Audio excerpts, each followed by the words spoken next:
from New York, everything you really need to know about how Republicans in Congress actually feel about the deficit and government spending and everything else they've been trying to terrify everyone about, having happened last Thursday, when every last Republican in the Senate, all 40 of them, having voted against a pay-as-you-go fiscal responsibility bill simply because the president had endorsed it. The president today unveiling his $3.8 trillion budget for fiscal year 2011, offering $30 billion in tax cuts for small businesses, $100 billion in job-creating measures, another $25 billion for Medicaid, public health care programs. The deficit for the budget year projected to reach a record $1.56 trillion. The president, who inherited $1.2 trillion of that from his predecessor, saying his priority, getting and keeping the economy on track. If we had taken office during ordinary times, we would have started bringing down these deficits immediately. But 1 year ago, our country was in crisis. We were losing nearly 700,000 jobs each month. The economy was in a free fall, and the financial system was near collapse. Many feared another Great Depression. So we initiated a rescue, and that rescue was not without significant costs. It added to the deficit as well. The president also citing the pay-as-you-go principle that Republicans claim to be for, but voted against.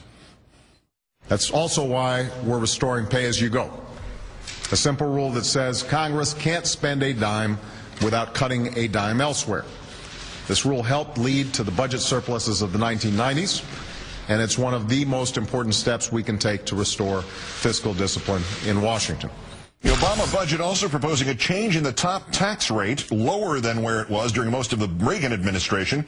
This because of not renewing Bush-era tax cuts that led to the huge deficits we have now. It would also increase taxes on American companies that send jobs overseas, as well as on oil and gas companies that reported record profits during the Bush administration. We already know by staying in their seats at last week's State of the Union that Republican leaders are against taxing corporate America, only apparently small businesses and the middle class. House Minority Leader Boehner attacking this budget in a statement, quote, just 3 days after talking to House Republicans about the importance of fiscal responsibility, President Obama is submitting another budget that spends too much, taxes too much, and borrows too much. Meanwhile, Minority Whip Eric Cantor missing the part that spells out the $30 billion in tax cuts for the small businesses, falsely claiming, quote, small businesses and job creators simply cannot afford the massive Obama tax increases included in this budget and be expected to hire more workers. Let's turn now to our own Howard Kleinman, senior Washington correspondent for Newsweek magazine and the author of The 13 American Arguments. Howard, good evening. Hi, Keith. Did Friday's question time with the House Republicans pay off to any degree in that, as the president put it himself this afternoon, I announced the budget and no one threw rotten eggs?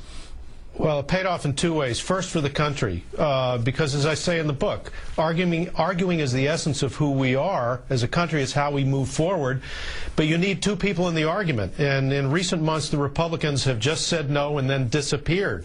I think the president really helped himself politically and may help the process along by highlighting the Republicans and asking them to participate by kind of backing in the corner to try to participate.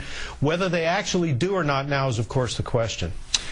Voting against pay-as-you-go last week, decrying tax cuts for small businesses, how do the Republicans fight these things that supposedly they were for until the president said those were good ideas? Well, I think that's a very good question. But first you have to make them visible before you can hold them to account. And I think, again, that's what the president was doing by inviting himself into the Republican meeting on Friday. The most obvious and outrageous recent example of the Republicans saying one thing about deficit reduction and doing another, I think, was the Deficit Commission. I think that's an idea whose time has come in Washington. It's kind of like the base closing commission when things become so politically sclerotic on the Hill that you need some outside force to decide things. That would be a much stronger idea if it were a legislative thing, if it were a law like the base closing commission. And Judd Gregg, the Republican of whom there's no humor in terms of deficit reduction, was really strongly behind that, as was Kent Conrad. A lot of Republicans were for it, including Mitch McConnell, the Republican leader. Then he turns on a dime, McConnell does, as do some other Republicans, because they realized the thing might pass. And they didn't dare let it pass because that would give Barack Obama the political upper hand on deficit reduction.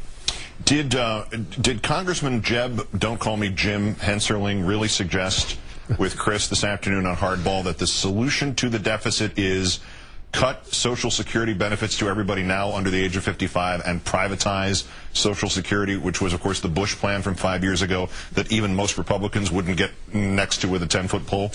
No, they probably wouldn't, but I thought that was brave of him. And by the way, the notion that the rest of the budget is non-discretionary, meaning that you can't touch it, is baloney. Medicare, Medicaid, Social Security, they're contracts with the future, but it's not like they can't be revisited. That's what the last great commission on this in the early 80s did, to raise the retirement age, to raise taxes somewhat, to put Social Security on solid footing. Let everybody come forth with ideas. I think Hensarling deserves credit on hardball for putting something on the table, which most Republicans are completely afraid to do. Well, privatizing, discussing the possibility of reduced benefits for us young guys is one thing, but just like for yourself. Well, I just like the idea that in some contexts we're young guys, but privatizing it again. I mean, why not just say let's go bet it in Vegas? I mean, that's not all right. That's not realistic, is it? Probably not, but I want to give the guy credit for saying something. But no, it's not, because look, just look at the stock market over the last couple of years. Do we really want, especially without reforms of the financial industry, do we want to bet the whole future of the American retirement system on a stock market that many people think isn't properly regulated to begin with? Obviously, the answer to that is no. Well, he can blame that part of it he can blame on Jim Hensarling, who, as we discovered, is the president of a rodeo in Washington State. Howard Feynman of MSNBC Newsweek, who has nothing to do with a rodeo. Great thanks. Thank you, Keith.